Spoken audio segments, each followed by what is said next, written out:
My sister Stephanie is crazy, paranoid, delusional. My whole family is worried about her. Stephanie has a history of meth abuse, and we've recently been informed that she's using prescription drugs as well. Drugs have changed my daughter's life for the worse. When Stephanie was 8.5 months pregnant, she completely disappeared. She left the state and she barely made it to the hospital in time in order to give birth.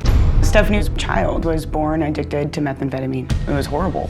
When the child was 18 months old, Stephanie disappeared again. When we came home, Stephanie and the baby were gone. I requested an Amber Alert because I was very worried about the safety of the baby. Stephanie was found several states away, being observed by police at a known meth house, and Stephanie was arrested. Stephanie has felony charges pending on theft and possession of an illegal substance. A few months ago, Stephanie went to a dealership, stole hundreds of keys right out of their lockbox, and drove off in one of the cars. The police found her trying to steal a car in a motel parking lot using one of the keys that she had stolen from the dealership. Stephanie was later bailed out. She returned to town and stole my stepdad's car.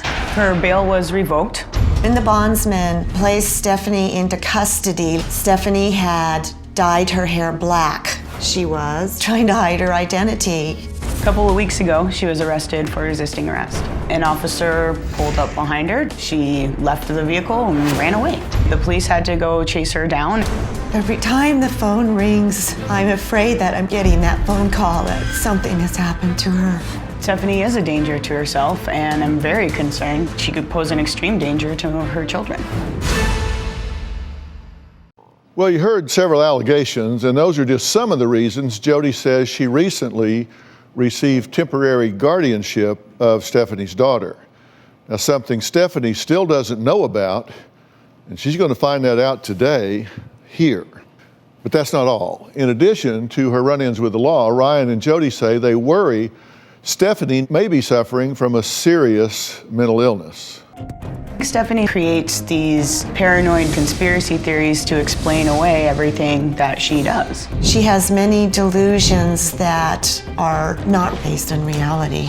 Stephanie believes that my mom is not actually her mother. My mother is actually her sister, and that explains why my mother is so jealous of her. I absolutely gave birth to her. I have the stretch marks to prove it. She blames one of the toddlers in the neighborhood for coming into the apartment and stealing cash. She believes that we are of Italian descent and that our entire family is under the protection of the mafia. My grandmother was born in Mexico, and my grandfather was Native American. Stephanie believes that the people that she stole the car from are following her. Stephanie covered up the windows with black curtains. She believed that somebody was watching her. When Stephanie was arrested a couple weeks ago for resisting, she told the family that it was just an elaborate scheme for the people that she thinks are following her. The sheriff's department put her in a protective custody. She currently does not have custody of her son. And right now, my mother is raising her daughter. Stephanie is unaware my parents have filed for an emergency temporary guardianship. I made a promise I'm going to protect that little girl. And it's hard when you're the mother, the grandmother, and you have to make a choice. But